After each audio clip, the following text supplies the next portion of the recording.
एक महात्मा जी भ्रमण करते थे तो उस समय असरफियां चलती थी, मोहरे असरफियां उनको भेंट में देते लोग। तो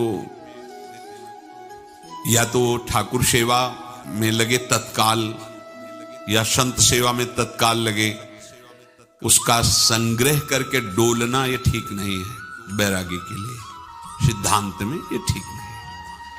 तो जब 2, 4, 6, 8 ऐसे मोहरे हुई तो उन्होंने विचार किया कि और भ्रमण करके जब काफी मोहरे हो जाएंगी तो प्रयागराज में जब कुंभ पड़ता है, एक बार पूरे सब अखाड़े के संतों को, अलग अलग संप्रदाय सब संतों को बुलाएंगे और सबको पवाएंगे। अब साधु है तो यही विचार करेगा और क्या विचार करेगा। तो उन्होंने ऐसे डंडा बनवाया, बेंत, जो ऊपर से चूड़ीदार और भीतर पोला, और मोहरे उसमें डालते गए और भ्रमण, जहां जहां श्रद्धालु भगत थे सबके यहां जाना और इच्छा रखना कि एक मोहर तो दे दे दक्षिणा में। कामना कोई भी हो वो बांधती ही है, ध्यान रखना। इसीलिए प्रभु जो चाहे वो करे, अपनी चाह नहीं रखनी चाहिए, अपनी चाह प्रभु की चाह में मिला देनी चाहिए। धीरे धीरे वो छड़ी भर गई, भ्रमण करने वाले महात्मा चूड़ी लगाई, इंतजार करते रहे। जब प्रयाग का कुंभ पड़ा तो चले। तो रास्ते में एक गांव में पूछा जाता है, जैसे कहीं रुको कि कोई श्रद्धालु ऐसा है जो संत सेवी है। तो कुछ लोगों ने बताया, हाँ एक परिवार है बहुत संत सेवी है और आपको मिलाते हैं उनसे। आइए महाराज, घर में रुका, खूब अच्छा हलवा पूड़ी पवाया और जो घर के मालिक थे चरण दबाए। चरण दबाते दबाते उनकी दृष्टि पड़ी उस डंडे पे, इतना मोटा और ऊपर से कुछ चूड़ी सी भी नजर आ रही, इस डंडे में तो कोई रहस्य है ही है। अब महात्मा जी को खवा पिला के सुला दिया। महात्मा जी जब सो गए तो पत्नी से धीरे से कहा, वो डंडा लाओ बाबा जी का डंडा। वो चूड़ीदार जो ही खोला पलटाया तो सैकड़ों मोहरे। ऐसे संत रोज पधारे भगवान, तुम आनंद हो जाए फिर क्या। पत्नी से कहा, नाप के कंकड़ लाओ। वो तो महात्मा जी तो खाए खीर पूड़ी, आराम से सो रहे। रात में पूरी प्लानिंग करके उसमें कंकड़ भर के चूड़ी लगाकर सिराने रख दिया, सारी मोहरें हटा ली। महात्मा जी आराम से छड़ी उठाए तो वजन पक्का। वैसे बड़े लोग चतुर होते हैं पर ये नहीं जानते कि कर्म कितना भयानक होता है। और उनकी कोई संतान नहीं थी पर धन में इतना प्रेम उनको था। बहुत सावधान साधु महात्माओं के पास जो अर्थ है, गृहस्थी अगर आता वहीं से है, पर अगर उसको जोर जबरदस्ती या किसी छल कपट से, तो वो उसका विनाश ही करता है। आज तक का प्रमाण है। अब उनको ये भाव पता नहीं होगा, या पता होगा तो लोभ के कारण वो उसको मान नहीं पाए होंगे। महात्मा जी गए प्रयाग में, किसी अखाड़े पर रुके और वहां प्रार्थना की कि कल जो है संपूर्ण अखाड़ों का निमंत्रण किया जाए और सब संतों को भोग पवाया जाए और उनको दक्षिणा भी दी जाए। महंत ने सोचा कि बहुत बड़ा है तो उत्सव है, क्योंकि प्रयाग में कितने हजारों संत महात्मा सब। उनका महाराज बोरों इसमें चीनी और तीनों घी लगेगा, सब व्यवस्था। बोले आप मंगाएंगे, एक एक हिसाब हम करेंगे, हमारे पास सब व्यवस्था है। बोले कुछ तो पहले दे दो, इकट्ठे देंगे हम। उनको था कि अगर हम छड़ी खोला और 2-4 मोहरे दी, किसी को पता लग गया तो गड़बड़ हो सकती। बोले हम भंडारे के समय आखिरी में सब कुछ आपको दे देंगे। ठीक। वो अपने पास से पैसे लगाकर खूब जितना सामग्री सब लाए, लाखों की, और सब संतों को निमंत्रण कर दिया।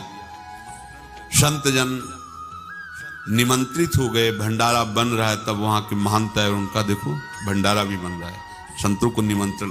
अब आप अर्थ की व्यवस्था कीजिए, क्योंकि इतनी बड़ी हमारी सामर्थ्य नहीं थी जितना हमने किसी तरह हमने व्यवस्था की। अब मुझे अर्थ चाहिए, तभी आगे की व्यवस्था बढ़ेगी। संतों को दक्षिणा देंगे और जिनसे अर्थ लिया उनको दे। देखो रसोई बन गई है सब।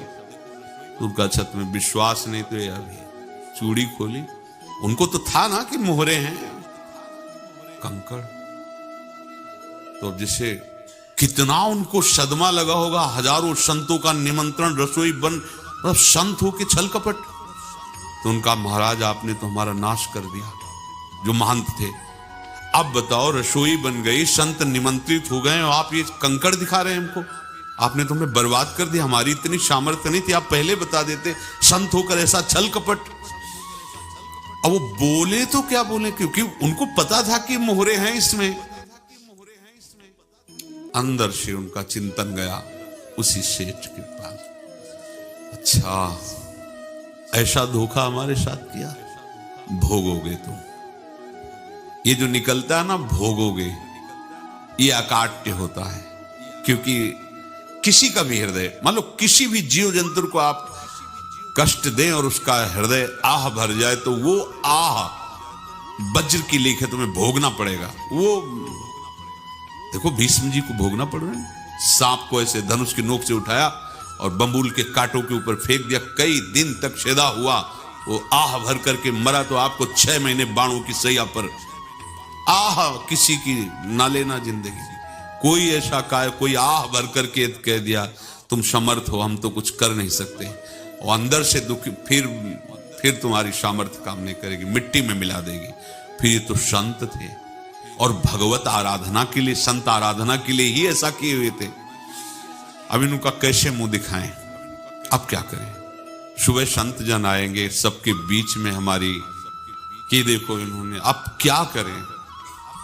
गए और संगम में जाके छलांग लगाई, अपने प्राण त्याग दिए। अब उनके तो पास मोहरे थी और व्यापार बढ़ा, और 9-10 महीने बाद ही लड़का हुआ। अब तो उनको कि संत फलीभूत हो गया। देखो व्यापार चल रहा, लड़का नहीं होता था, लड़का भी हो गया। बड़ा आनंद छा रहा है।